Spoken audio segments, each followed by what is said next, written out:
დეტალებს ანუკა კინკლაძე გაგაცნობთ. Სახალხო დღესასწაული დილიდან ყვარელში ილიაობის ზეიმთან დაკავშირებით აქ უკვე გაიხსნა რეაბილიტირებული სპორტული კომპლექსი. Ამ წუთებში კი ყვარლის ცენტრში ფუნქციონირებას იწყებს კულტურისა და ტურიზმის ცენტრიც. Თუმცა მოვლენათა ეპიცენტრი მაინც ყვარლის ციხე-გალავნის მიმდებარე ტერიტორია. აქ დადგმულია ფაცხები, სადაც ფოლკლორული ნამუშევრების გამოფენა გაყიდვა და კახური სამზარეულოა მოწყობილი. ბექა მჭედლიშვილია პირდაპირ ეთერში ყვარლიდან. ბექა იმედია კახური ღვინო და ჩურჩხელები უკვე დააგემოვნენ. ისე როგორც ყველა აქ ჩამოსულმა სტუმარმა, მათ შორის მე რა თქმა უნდა უკვე დილიდან დავაგემოვნეთ კახური ჩურჩხელა და ასევე კახური მწვადი. დილიდან არის საზეიმო განწყობა, ქალაქში არის უამრავი სტუმარი ჩამოსული ყვარელში და ისინი ილიაობას ერთად აღნიშნავენ. დილიდან არის საზეიმო მსვლელობა, ქუჩაში ეწყობა გამოფენა გაყიდვა და იყიდება სხვადასხვა ძველი ქართული ნივთები. ასევე არის ყველგან მოწყობილი სპეციალური ფაცხები, სადაც მზადდება სხვადასხვა სახის პროდუქცია. შესაბამისად, ყველა აქ ჩამოსულ ადამიანს შეუძლია რომ ახლა დამოვლებული ჩურჩხელა ადგილზე დააგემოვნოს და ასევე კახური ღვინოც მიირთვას. ასევე დილიდან კოსტუმირებული მსვლელობა არის ყვარლის ქუჩებში და დილიდან ილია ჭავჭავაძის გასოცხლებული პერსონაჟებიც კი გამოჩნდნენ ყვარელში.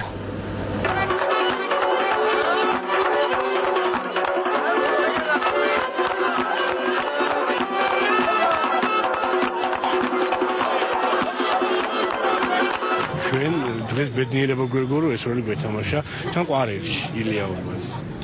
ნამდვილად ბედნიერები ვართ, რომ დღეს ამ დღესასწაულზე ვართ და ამ დიდებული ადამიანის პერსონაჟებს ვასახიერებთ. ილიაობასთან დაკავშირებით ვაკეთებთ ამ ჩურჩხელებს და პატიცებს ჩამოსულ სტუმრებს და ყველანაირად რაც შეგვიძლია ვემსახურებთ.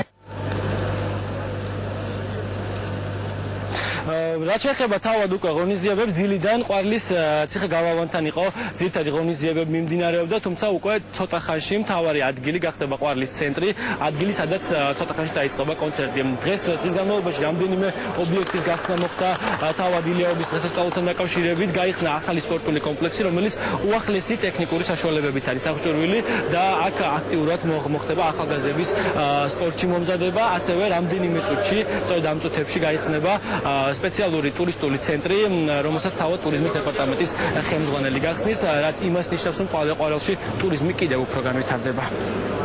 კახეთი არის ერთ-ერთი ისეთი რეგიონი, რომელსაც ძალიან დიდი პოტენციალი აქვს ტურიზმის გასავითარებლად. კერძოდ ყვარელი არის ძალიან საინტერესო ტურისტებისთვის, აქ არის ძალიან ბევრი კულტურული სანახაობა და აქედან გამომდინარე ვფიქრობთ, რომ ძალიან მიზანშეწონილი იყო აქ ტურისტული საინფორმაციო ცენტრის გახსნა, რაც დაგვეხმარება ტურისტებს მივაწოდოთ ინფორმაცია, თუ სად წავიდნენ, როგორ წავიდნენ, გავუადვილოთ, ასე ვთქვათ, მათ სანახაობრივი პროცესი. რამოდენიმე სპორტის სახეობაში შეიძლება აქაურ მცხოვრებ ბავშვებს მოვიდნენ, მოემზადონ კარგ პირობებში და ისინი გაიზარდონ უკვე ჩამოყალიბდნენ პროფესიონალ სპორტსმენებად. ასევე ეს დღე დავამთხვიეთ სიმბოლურად დღევანდელ დღეს.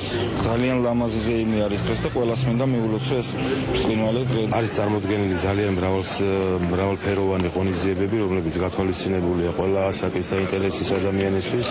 ყველაზე საინტერესო ის არის, რომ აქ მოსული მრავალ სტუმარს აქვს საშუალება, რომ საკუთარი თვალით იხილოს თუ როგორ ვითარდება ინფრასტრუქტურის თვალსაზრისით ილიას სამშობლო.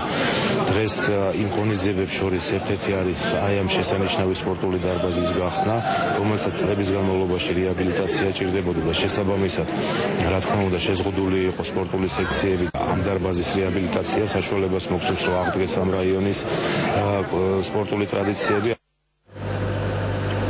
უკვე დასრულებულია ყვარლის ცენტრში მთავარი სცენის მონტაჟი, სადაც ცოტა ხანში ზუსტად 1 საათში დაიწყება გალა კონცერტი, რომელშიც მონაწილეობას მიიღებენ ქართული ესტრადის შემსრულებლები. ისინი უკვე ყვარელში არიან ჩამოსულები და შესაბამისად კონცერტი ზუსტად 1 საათში დაიწყება, როგორც უკვე გითხარით. რაც შეეხება იმ სანახაობებს, სადღესასწაულო განწყობას, ყველა ღონისძიება მთელი დღის განმავლობაში გვიან საღამომდე გაგრძელდება.